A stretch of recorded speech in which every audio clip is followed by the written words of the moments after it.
हम क्या करते हैं, फोर्सेस और एनर्जी को भी एनालाइज करते हैं, जिसकी वजह से फ्लूइड क्या होता है, हमारा फ्लो होता है। और उसमें जो सबसे इंपॉर्टेंट इक्वेशन, गवर्निंग इक्वेशन जो होता है, जिसके थ्रू हम flow measuring devices, velocity measuring devices और जो बाकी न्यूमेरिकल जो डायनामिक्स में पूछी जाती है, उसके लिए हम बर्नौली इक्वेशन को पढ़ते हैं। ठीक है, तो मैंने प्रीवियस लेक्चर में आप लोगों को समझाया था कि जो बर्नौली इक्वेशन होता है आप लोगों का, बर्नौली इक्वेशन क्या होता है, P by rho g plus V square by 2G plus Z is equal to constant. ये क्या किया था, ये मैंने आप लोगों को डिराइव करवाया था। ठीक है, डेरिवेशन पार्ट इसका बहुत अच्छे से कराया था मैंने, बाकी बुक्स के कंपैरिजन में जहां वो थोड़ा लेंथी बेसिस पे कराते हैं, मैंने in terms of per unit volume करके मैंने बहुत इजीली इसके डेरिवेशन को कंप्लीट करा दिया था। तो आप जाइए प्रीवियस वीडियो को मेरे देखिए, और अगर आप लोग पहली बार इस चैनल में आ रहे हैं तो प्लीज चैनल को लाइक करें, शेयर करें, सब्सक्राइब करें। ठीक है, बेल आइकन को दबाएं ताकि सबसे पहले ये जो वीडियोस है इसके नोटिफिकेशन आप तक पहुंच जाए। तो जैसा कि मैंने आपसे कहा कि ये हमारा मेन गवर्निंग बर्नौलीज इक्वेशन होता है।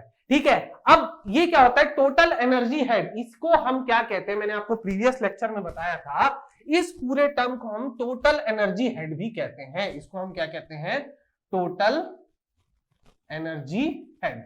ठीक है, और इसको किससे डिनोट करते हैं, इसको हम H से डिनोट करते हैं। ठीक है, अच्छा, अगर मैं आपको डायरेक्टली हम न्यूमेरिकल सॉल्व करवाने लगूंगा और उसके बाद में टोटल एनर्जी हेड के इक्वेशंस को लिखूंगा तो आपको कंफ्यूजन हो सकता है। ठीक है, तो यहां पर मैं क्या करूंगा, डिफरेंट कंडीशंस आप लोगों को बताऊंगा, उसमें मैं बताऊंगा कि टोटल एनर्जी हेड की इक्वेशंस हम कैसे लिख सकते हैं, और उसके बाद हम वहां पर क्या अप्लाई कर सकते हैं, बर्नौली इक्वेशन को अप्लाई कर सकते हैं। तो जो सबसे पहला केस मैं आप लोगों को पढ़ाने वाला हूं, जो फर्स्ट केस होगा आप लोगों का, वो होगा flow of fluid in pipe. ठीक है, मैं एकदम जनरलाइज्ड इक्वेशन आप लोगों को बताऊंगा, एकदम जनरलाइज्ड। तो देखिए मैं यहां पर क्या कर रहा हूं, मैं यहां पर एक पाइप को ड्रॉ कर रहा हूं। ठीक है, मैंने क्या किया, यहां पे एक पाइप को ड्रॉ कर दिया। ठीक है, ये मेरा एक पाइप है, मैं मान के चल रहा हूं कि पाइप का जो डायरेक्शन ऑफ फ्लो है फ्रॉम लेफ्ट टू राइट है, तो मैं मान लेता हूं कि ये डायरेक्शन ऑफ फ्लो है आपका। ठीक है, ये क्या है आपका, डायरेक्शन ऑफ फ्लो। ठीक है, यहां पर मैं दो सेक्शन को कंसीडर कर लेता हूं, लेट दिस बी सेक्शन 1 और यहां पर मैं मान लेता हूं लेट दिस बी सेक्शन 2। ठीक है, अब अगर मैं बर्नौली इक्वेशन के एजम्पशन को देखूं तो एजम्पशन में हम क्या पढ़ते थे कि वहां पर फ्लूइड हमारा आइडियल होता है, इनकंप्रेसिबल होता है, कोई भी इरोटेशनल फ्लो नहीं होता है। लेकिन जो उससे भी सबसे इंपॉर्टेंट चीज हम पढ़ते थे वो ये पढ़ते थे कि किसी भी तरह का फ्रिक्शनल लॉस या हेड लॉस को हम कंसीडर नहीं करते। तो अगर मैं यहां पर डायरेक्टली बर्नौलीज प्रिंसिपल को अप्लाई करूंगा तो मैं लिख सकता हूं कि टोटल एनर्जी हेड, ठीक है, देखिए बहुत ध्यान से समझिएगा, मैं मान के चलता हूं कि एनर्जी हेड एट पॉइंट 1 में H1 है, ये क्या है, एनर्जी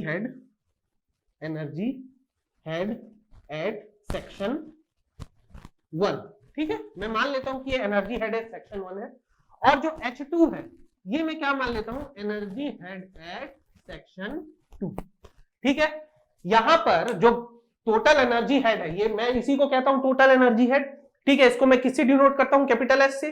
तो अगर मैं सेक्शन 1 पे टोटल एनर्जी हेड कंसीडर कर रहा हूं तो मैं उसको क्या लिख देता हूं, H1 लिख देता हूं, और अगर मैं टोटल एनर्जी हेड सेक्शन 2 पर कंसीडर कर रहा हूं तो मैं उसे H2 लिख सकता हूं।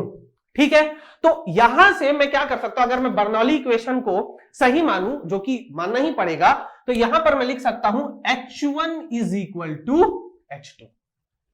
ठीक है, ओके, बहुत ध्यान से समझिए, अगर मैं बर्नौली इक्वेशन को यहां अज्यूम करके चल रहा हूं, यहां कंसीडर कर रहा हूं, तो मैं क्या करूंगा, इन दोनों जगह पे जो टोटल एनर्जी हेड है उसको क्या कर दूंगा, इक्वेट कर दूंगा, यानी कि फ्लो के दौरान कोई भी मेरा एनर्जी लॉस नहीं हो रहा है। ठीक है, लेकिन एग्जाम में क्या होता है, एग्जाम में प्रैक्टिकल पर्पस से भी क्वेश्चन आपके पूछे जाते हैं। प्रैक्टिकल पर्पस का मतलब यह है कि यहां पर हम एनर्जी हेड को, जो टोटल जो एनर्जी हेड है उसका कुछ लॉस भी मान के चलते हैं। तो अगर फ्लूइड मेरा यहां फ्लो हो रहा है, अगर मेरा फ्लूइड फ्लो हो रहा है इस जगह पे, तो कुछ ना कुछ विस्कोसिटी की वजह से वहां पर एक हेड लॉस होगा या टोटल एनर्जी हेड लॉस हो सकता है। ठीक है, तो यहां पर जो हेड लॉस होता है, अगर यहां पर हेड लॉस हो रहा है तो मैं उसको मान के चलता हूं HF क्यों माना मैंने, क्योंकि मैं ये मान के चलता हूं कि ये एनर्जी हेड लॉस है, या फिर मैं इसको एनर्जी लॉस से अच्छा है मैं इसको लिख दूं हेड लॉस, ठीक है। अब ये लॉस किसकी वजह से हो रहा है? विस्कोसिटी की वजह से हो रहा है। और विस्कोसिटी होती क्या है? Viscosity is same as the friction in solid. तो यहां पर मैं लिख सकता हूं head loss due to friction in flow, due to head loss due to friction during the flow, during the flow, ठीक है। तो अगर मैं यहां पर head loss due to friction को भी कंसीडर कर रहा हूं, तो अब जो मैं यहां पर इक्वेशन लिखूंगा, जो गवर्निंग इक्वेशन होगा मेरा, बहुत ध्यान से समझिए, वो अब H1 is equal to H2 नहीं होगा। वहां पर जो गवर्निंग इक्वेशन होगा, क्योंकि फ्लूइड मेरा 1 से 2 फ्लो कर रहा है, तो वहां पर जो मेरा गवर्निंग इक्वेशन होगा, मैं इसको यहां पर लिख देता हूं, ये होगा H1 is equal to H2 plus HF, ठीक है। ये मेरा क्या बन जाएगा? गवर्निंग इक्वेशन, अगर मैं हेड लॉस को कंसीडर कर रहा हूं तो, ठीक है। यहां पर क्या था? हेड लॉस, HF को मैं क्या अज्यूम कर रहा था? 0। यहां पर मैं हेड लॉस को 0 कंसीडर नहीं कर रहा हूं, ठीक है। और अगर आप लोगों को जब तक क्वेश्चन में स्पेसिफिकली ये दिया नहीं जाएगा फ्लूइड डायनामिक्स में कि हेड लॉस इतना मीटर का हो रहा है, अच्छा ध्यान रखेंगे ये सब मीटर्स में है, ठीक है। तो अगर आपको स्पेसिफिकली ये नहीं दिया जा रहा है या नहीं बोला जा रहा है कि हेड लॉस इतने मीटर का हो रहा है, तब तक आप वहां पर हेड लॉस को 0 कंसीडर कर सकते हैं, ठीक है। तो ये रहा हमारा पहला केस, जो कि था flow of fluid in pipe. तो ये फर्स्ट केस है हमारा। तो मेरा जो सबसे मेन इक्वेशन होगा वो क्या होगा? H1 is equal to H2। ये सब जो मैंने समझाया है वो मैंने किस चीज को बेसिक रख से समझा है कि यहां पर total energy head at section 1 में मैं मान लेता हूं H1, यहां पे मैं H2। तो H1 is equal to H2 अगर मैं फ्रिक्शनल हेड लॉस को कंसीडर नहीं कर रहा हूं तो। लेकिन अगर मैं फ्रिक्शनल हेड लॉस को कंसीडर कर रहा हूं तो this will be the main governing equation, और यहीं पे हम क्या करेंगे? बर्नौली इक्वेशन को अप्लाई करेंगे। अब बर्नौली इक्वेशन यहां पर कैसे लग जाएगा? P1 by rho g plus V1 square by 2G plus Z1 is equal to P2 by rho g plus V2 square by 2G plus Z2 plus HF, ठीक है। और ये HF की वैल्यू या तो आपको निकालने के लिए दी जाती है, या तो आपको पहले से क्वेश्चन में देके जो भी आपका प्रेशर या वेलोसिटी पैरामीटर को पूछ लिया जाता है, ठीक है। ये एक कॉन्सेप्ट हुआ। अब जो दूसरा केस होता है, जो सेकंड केस हम कंसीडर करते हैं, तो ये होता है flow of fluid through pump. चलो, अब मैंने क्या किया? यहां पर मैंने क्या किया था? सिंपल पाइप को कंसीडर किया था। अब मैं क्या कर रहा हूं? यहां पे पंप लगा देता हूं, ठीक है। मैं क्या कर दे रहा हूं? यहां पे पंप लगा दे रहा हूं। तो चलो, सबसे पहले तो मैं पाइप बना लेता हूं। ये रहा मेरा पाइप, ठीक है। ये रहा मेरा पंप, और ये इनलेट, ठीक है। तो ये जो सेक्शन है पाइप का, ये एक सेक्शन को मैं मान लेता हूं, यहां पर मैं एक सेक्शन मान लेता हूं, ये है इनलेट सेक्शन 1, ये है आउटलेट सेक्शन 2, ठीक है। अब पंप का काम क्या होता है? पंप का काम ये होता है कि नेचुरली जब फ्लूइड फ्लो करता है मेरा, तो वो high pressure to low pressure करता है, ठीक है। लेकिन पंप क्या करता है? मतलब डाउनवर्ड से अपवर्ड पोजीशन पर फ्लूइड को फ्लो कराता है, यानी कि लोअर प्रेशर रीजन से हायर प्रेशर रीजन पर क्या कराता है? फ्लो कराता है। इसका मतलब यह है कि अगेंस्ट द नेचर अगर मैं फ्लूइड को फ्लो कराना चाहूंगा तो वहां पर क्या होगा? वहां पर हमें एनर्जी इनपुट करना पड़ेगा। यहां फिर हम क्या कर सकते हैं? यहां पर हमें कुछ वर्क देना पड़ेगा। अगर मैं पंप की बात करता हूं तो पंप में हमको क्या, देखिए, हम लोअर पोटेंशियल से हायर पोटेंशियल में फ्लूइड को फ्लो करा रहे हैं। तो अगर मैं अगेंस्ट द ग्रेविटी इसको फ्लो कराना चाहता हूं, ठीक है, अगेंस्ट द ग्रेविटी अगर मैं फ्लूइड फ्लो करा रहा हूं, तो मुझे वहां पर कुछ एक्स्ट्रा वर्क देना पड़ेगा। ठीक उसी तरह से जैसे अगर आप एक बिल्डिंग के एक फ्लोर से ऊपर फ्लोर तक जाना चाहते हैं, तो आप क्या करते हैं? आप वर्क करते हैं, आप अपनी एनर्जी लगा के आप सीढ़ी चढ़ के जाते हैं, या आप क्या करते हैं? लिफ्ट में खड़े हो जाते हैं। लिफ्ट में इलेक्ट्रिसिटी से इनपुट आता है और वो क्या करता है? वो उस वर्क इनपुट से आपको लोअर पोटेंशियल से हायर पोटेंशियल में पहुंचा देता है। ठीक उसी तरह से पंप भी क्या कर रहा है? लोअर पोटेंशियल पे रखे फ्लूइड को हायर पोटेंशियल पे पहुंचा दे रहा है। अब मैं क्या मान के चलता हूं कि यहां पर जो मेरा एनर्जी हेड है, टोटल एनर्जी हेड, उसको मैं मान लेता हूं H1। यहां पर मैं टोटल हेड लॉस हेड मान लेता हूं H2। और जितना मुझे पंप को वर्क देना पड़ा, ठीक है, उसको मैं क्या मान सकता हूं? उसको टोटल एनर्जी। देखिए work is a form of energy, ठीक है। तो अगर यहां पर भी मैं टोटल एनर्जी हेड को कंसीडर करके चल रहा हूं तो मैं इसे लिख सकता हूं HP। लिख सकता हूं कि नहीं लिख सकता हूं? तो अगर यहां पर मुझे बर्नौली इक्वेशन को लगाना है, ठीक है, बहुत ध्यान से समझिए। अगर मैं यहां पर बर्नौली इक्वेशन लगाना चाहता हूं और मैं ये कंसीडर कर रहा हूं कि कोई भी फ्रिक्शनल लॉस नहीं हो रहा है, केस 1, ठीक है, केस 1 में मैं ये मान के चल रहा हूं कि फ्रिक्शनल हेड लॉस मेरा क्या है, 0 है, मतलब कोई भी फ्रिक्शनल लॉस नहीं हो रहा है। तो इस केस में जो बर्नौली इक्वेशन जो इक्वेशन लगाएंगे वो कैसा लगेगा, वो लगेगा H1 plus HP is equal to H2। ठीक है, क्योंकि यहां पर कुछ एनर्जी हेड था, इसमें हमने कुछ और एनर्जी हेड अप्लाई किया, तब जाके वो एनर्जी हेड 2 तक पहुंचा। तो ये मेरा मेन गवर्निंग इक्वेशन हो जाएगा। This is the main governing equation. अब केस 2 में मैं क्या कर सकता हूं, केस 2 में मैं मान सकता हूं कि फ्रिक्शनल हेड लॉस हो रहा है, जो कि प्रैक्टिकली भी है। अगर फ्लूइड फ्लो करेगा तो वहां विस्कोसिटी होगी, विस्कोसिटी होगी तो फ्रिक्शनल हेड लॉस होगा। तो अगर मैं केस 2 में ये मान के चल रहा हूं कि फ्रिक्शनल हेड लॉस हो रहा है, यानी कि वो 0 के बराबर नहीं है, तो मेरा गवर्निंग इक्वेशन क्या बनेगा, तो वहां पर मेरा गवर्निंग इक्वेशन बनेगा H1 plus head loss due to pump, head given to the pump is equal to H2 plus head loss due to friction. ठीक है, ये हुआ मेरा मेन गवर्निंग इक्वेशन। बहुत इंपॉर्टेंट है ये सब इक्वेशन। ये सब इक्वेशन अगर आप समझ रहे हैं, ठीक है, अगर ये सब इक्वेशन आप समझ रहे हैं तो ये आपको बर्नौली इक्वेशन के न्यूमेरिकल्स को बनाने में बहुत ज्यादा हेल्प करेगा। अभी मैं एक न्यूमेरिकल भी बनाऊंगा, अगर टाइम रहेगा तो मैं 2 न्यूमेरिकल भी बताऊंगा, ठीक है, तो आपको बहुत आसानी से समझ में आ जाएगा कि यहां पर हम न्यूमेरिकल्स को कैसे प्रोसीड कर सकते हैं। ठीक है, तो केस 1 हुआ आपका flow of fluid in pipe, दूसरा है flow of fluid through pump. अब तीसरा मैं क्या कर रहा हूं, यहां पर देखिएगा, तीसरा मैं क्या कर दे रहा हूं, तीसरा मैं कंसीडर कर रहा हूं, तीसरा केस में कंसीडर कर रहा हूं flow of fluid through turbine, flow of fluid through turbine. ठीक है, अब यहां पर क्या कर रहा हूं मैंने एक बार सिंपली पाइप से फ्लो करवाया, एक बार पंप से फ्लो करवाया, अब मैं क्या कर रहा हूं, टरबाइन से फ्लो करा दे रहा हूं। तो चलो उसका भी हम डायग्राम दे देते हैं। चलिए, ये एक इनलेट सेक्शन है, यहां पे टरबाइन लगा है, ठीक है, ये आउटलेट सेक्शन है।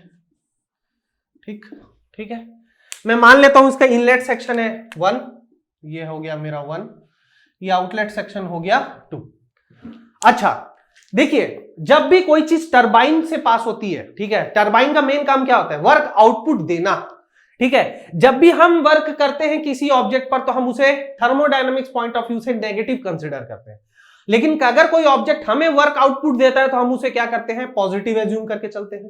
पंप में हमको क्या करना पड़ रहा था, वर्क इनपुट देना पड़ रहा था, लेकिन टरबाइन में क्या होगा, यहां पर क्या होता है, मान लीजिए कोई फ्लूइड है, तो फ्लूइड क्या करता है, जब हायर पोटेंशियल से लोअर पोटेंशियल में ट्रेवल करता है तो उसमें कुछ काइनेटिक एनर्जी होती है। उस काइनेटिक एनर्जी को हम क्या करते हैं, कुछ वो जो काइनेटिक एनर्जी होती है वो टरबाइन से हम क्या करते हैं, टरबाइन के थ्रू उसमें से हम क्या कर लेते हैं, एक वर्क आउटपुट ले लेते हैं। देखिए, इसके बारे में जो डिटेल है वो फ्लूइड मशीनरीज में मैं पढ़ाऊंगा बहुत अच्छे से। बस आप अभी यहां पे ये समझिए कि टरबाइन से हमें क्या मिलता है, टरबाइन से हमें वर्क आउटपुट मिलता है, वर्क आउटपुट। ठीक है, यहां पर हमको क्या करना पड़ रहा था, वर्क इनपुट करना पड़ रहा था। ठीक है, तो मैं मान लेता हूं कि यहां पर जो एनर्जी हेड है, टोटल एनर्जी हेड यहां पे है H1 और यहां पर टोटल एनर्जी हेड है H2। ठीक है, तो यहां पर मैं ये चीज लिख सकता हूं कि यहां पर जो H1 की वैल्यू है वो H2 से बड़ी है। ठीक है, तभी तो ये हायर हेड से लोअर हेड जा रहा है, और हायर हेड से लोअर हेड जा रहा है तभी तो हमें कुछ वर्क आउटपुट मिल रहा है। ठीक है, तो अगर यहां पर मैं भी केस 1 कंसीडर करूं, इफ आई कंसीडर केस 1, पहला केस में क्या कंसीडर कर रहा हूं, head loss due to friction is 0। अगर मैं यहां पर लिख रहा हूं कि head loss due to friction अगर 0 है, तो यहां पर जो बर्नौली इक्वेशन हम अप्लाई करेंगे तो उसमें जो एनर्जी हेड बनेगा वो क्या बनेगा, वो बनेगा H1 is equal to H2 plus, मैं मान लेता हूं कि यहां से जो हमें हेड मिल रहा है वो है HT, T फॉर टरबाइन। ठीक है, तो ये मिल जाएगा H2 प्लस HT। ठीक है, चलो ये हमारा क्या बन गया, 5th इक्वेशन, इंपॉर्टेंट। ठीक, और अगर यहां पर अभी मैंने क्या किया था, यहां पर अभी मैंने फ्रिक्शनल हेड लॉस को कंसीडर नहीं किया था। अब क्या है, प्रैक्टिकलिटी में तो फ्रिक्शनल हेड लॉस होगा ही होगा। तो फ्रिक्शनल हेड लॉस होगा तो यहां पर क्या होगा, अगर मैं केस 2 को कंसीडर कर रहा हूं, केस 2 को कंसीडर कर रहा हूं कि फ्रिक्शनल हेड लॉस 0 नहीं है, तो यहां पर जो मेन गवर्निंग इक्वेशन हमारा बनेगा वो क्या बनेगा फ्रेंड्स, वो बनेगा H1 is equal to H2, यानी यहां पर जो टोटल एनर्जी हेड है प्लस जितनी टरबाइन से हमें मिली प्लस जितना फ्रिक्शन से लॉस हो गई। ठीक है, सो ये मेरा क्या बना, ये मेरा बना गवर्निंग इक्वेशन।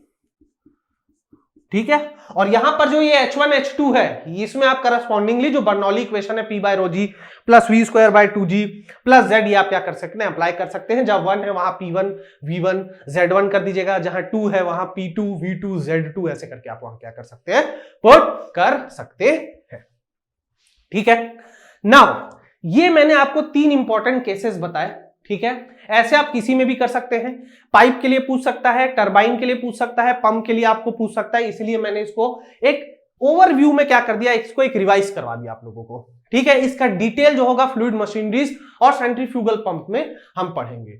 इसके अलावा अगर आप लोगों को head loss due to friction देता है या कंसीडर करता है, ठीक है, चलिए उसको भी मैं आपको थोड़ा सा समझा देता हूं।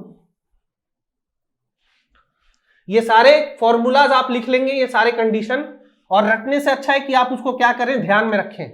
ठीक है, चलो तो यहां पर मैं आप क्या कर रहा हूं, बहुत ध्यान से समझिएगा। अगर यहां पर हेड लॉस को मैं कंसीडर कर रहा हूं, ठीक है, तो अगर मैं हेड लॉस को कंसीडर करता हूं तो यहां पर क्या है, देखिए एनर्जी, जैसे work is a form of energy, तो यहां पर क्या है, हमें पावर लॉस होता है। अगर फ्रिक्शन हेड लॉस हो रहा है, अगर फ्रिक्शन हो रहा है तो वहां पे हमें पावर का लॉस हो रहा है। ठीक है, तो अगर पावर का लॉस होता है तो पावर लॉस की वैल्यू आपसे पूछी जाती है। ठीक है, पावर लॉस, ठीक है, या फिर हम कह सकते हैं लॉस ऑफ पावर। ठीक है, आपसे ये क्वेश्चन में पूछी जाती है। ठीक है, तो इसका जो फॉर्मूला होता है लॉस ऑफ पावर का, वो होता है रो क्यू जी एच एफ।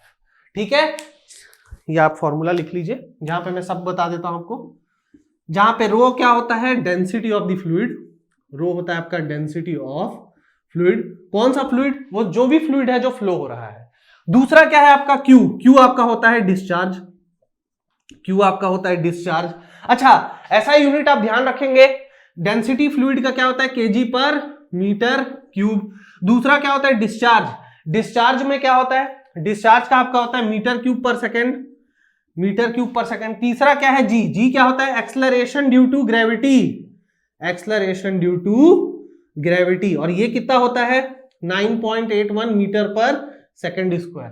ठीक है, जब तक न्यूमेरिकल में स्पेसिफिकली नहीं बोलेगा कि for easy calculation take 10 metre per second square, तब तक आप हमेशा 9.81 मीटर पर सेकेंड स्क्वायर ही कंसीडर करेंगे। और चौथा क्या होता है आपका HF, HF क्या होता है, head loss due to, head loss due to friction. ठीक है, ये आपका होता है। ओके, तो ये रहा आपका टोटल कॉन्सेप्ट। यहां से आप समझ सकते हैं कि आप टोटल एनर्जी हेड के इक्वेशन को कैसे अप्लाई कर सकते हैं। ठीक है, अगर head loss due to friction दिया है तो वहां पर आप पावर लॉस को कैसे कैलकुलेट कर सकते हैं। तो यहां पर टोटल मैंने आप लोगों को 7 गवर्निंग इक्वेशन बताया है। ठीक है, पाइप के लिए 2 केसेस, पंप के लिए 2 केसेस, टरबाइन के लिए 2 केसेस, और यहां पर पावर लॉस के लिए। ठीक है, तो अब ऐसा करते हैं कि न्यूमेरिकल सॉल्व करते हैं। ठीक है, तो न्यूमेरिकल सॉल्व करने से क्या होगा, न्यूमेरिकल सॉल्व करने से आइडिया लग जाएगा कि यार जब न्यूमेरिकल पूछता है तो सॉल्व कैसे उसको करना है। ठीक है, और जेईई में जो न्यूमेरिकल आपसे पूछा जाता है बहुत इजी पूछा जाता है। ठीक है, मैं एकदम बेसिक न्यूमेरिकल लेके चलूंगा। ठीक है, और उस बेसिक न्यूमेरिकल में मैं आपको बताऊंगा कि क्वेश्चन कैसे आप सॉल्व कर सकते हैं। ठीक है, ओके ओके, चलिए, तो मैंने यहां पर 1-2 न्यूमेरिकल्स रखे हैं, देखते हैं टाइम अगर होता है तो मैं दोनों न्यूमेरिकल्स कराऊंगा, नहीं तो एक न्यूमेरिकल तो डेफिनेटली बहुत अच्छे से करा दूंगा। ठीक है, तो ये क्वेश्चन है मेरे पास, क्वेश्चन मैं आपको लिखवा नहीं रहा हूं। ठीक है, क्वेश्चन को देखिए, समझिए और सॉल्व करने की कोशिश करिए। ठीक है, देखिए आप लोगों के पास एक पाइप है, आप लोगों के पास एक पाइप है। ठीक है, ठीक है, पाइप में 2 पॉइंट्स है 1 और 2। ठीक है, इसमें कुछ फ्लूइड फ्लो हो रहा है, इसमें क्या हो रहा है, कुछ फ्लूइड फ्लो हो रहा है। ठीक है, मुझे नहीं पता कि फ्लूइड फ्लो का डायरेक्शन क्या है, इसके अंदर फ्लूइड है, फ्लूइड फ्लो हो रहा है। ठीक, मुझे नहीं पता कि फ्लूइड फ्लो का डायरेक्शन क्या है। नाउ यहां पर कुछ गिवन डाटा है जो मैं लिख देता हूं। गिवन डाटा ये है कि एरिया एट सेक्शन 1 ये एरिया एट सेक्शन 2 के बराबर है, यानी कि जितना क्रॉस सेक्शन 1 पे है उतना ही क्रॉस सेक्शन 2 पे है, पहला कंडीशन।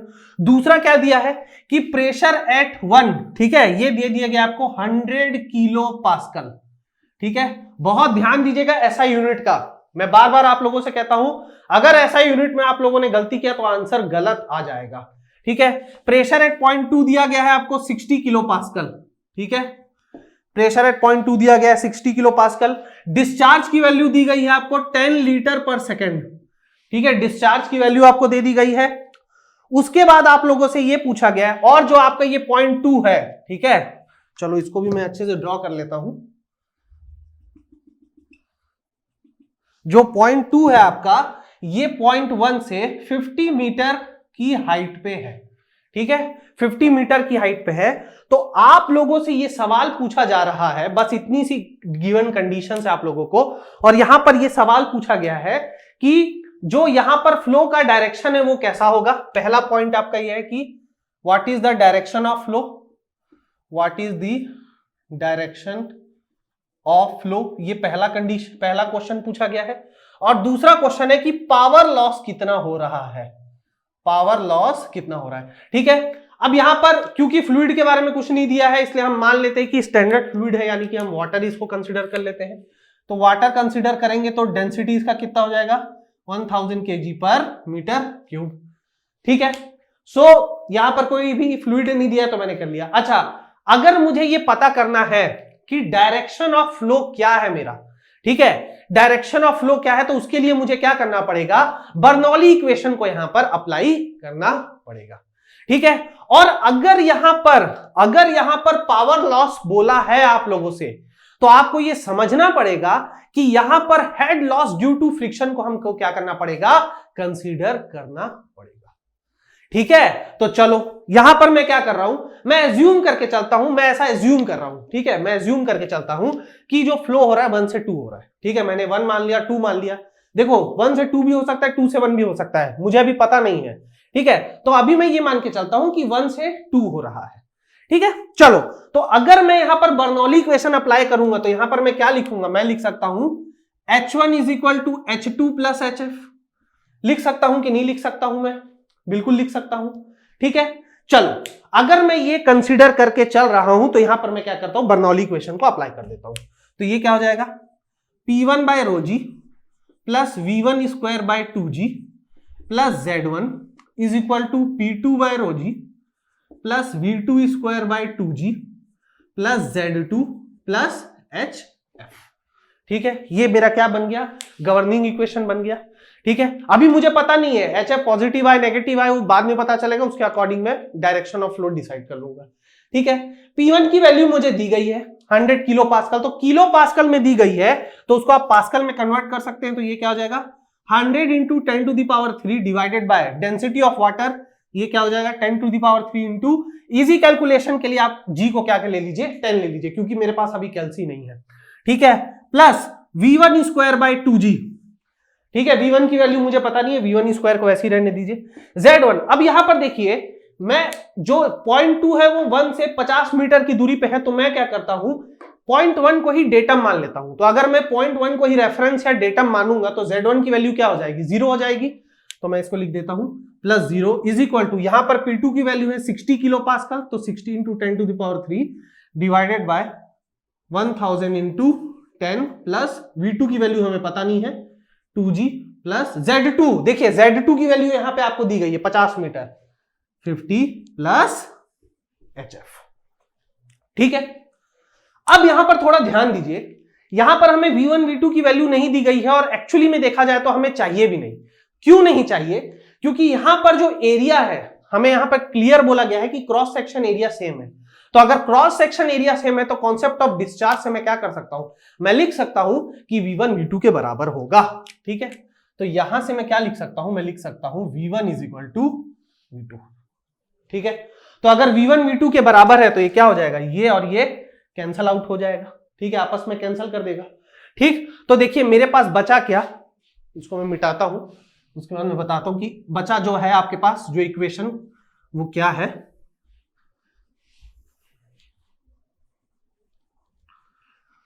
आपके पास जो इक्वेशन बचा है वो है 100 into 10⁻³ divided by 10⁻³ into 10 plus 0 0 है वो तो हर जगह is equal to 60 into 10⁻³ divided by 10⁻³ into 10 plus 50 plus HF।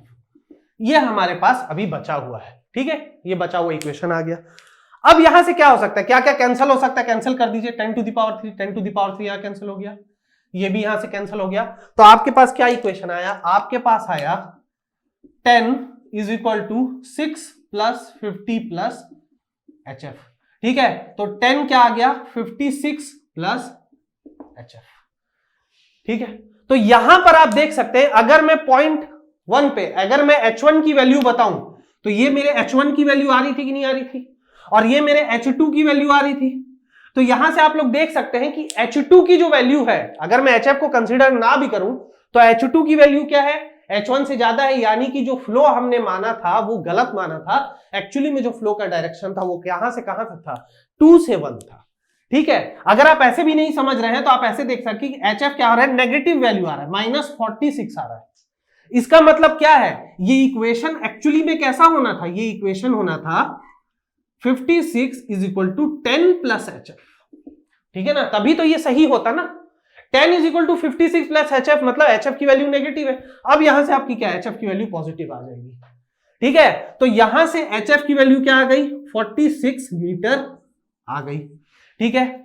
और क्योंकि यहां पर जो ये H2 total energy head at point 2 जो था वो बड़ा था, कहां से, पॉइंट 2 से, पॉइंट 2 में बड़ा था, 1 से बड़ा था, ठीक है। तो यहां पर मैं मान सकता हूं कि फ्लो का जो डायरेक्शन था, ठीक है, फ्लो डायरेक्शन वो कितना था, फ्लो डायरेक्शन आपका था 2 to 1, ठीक है।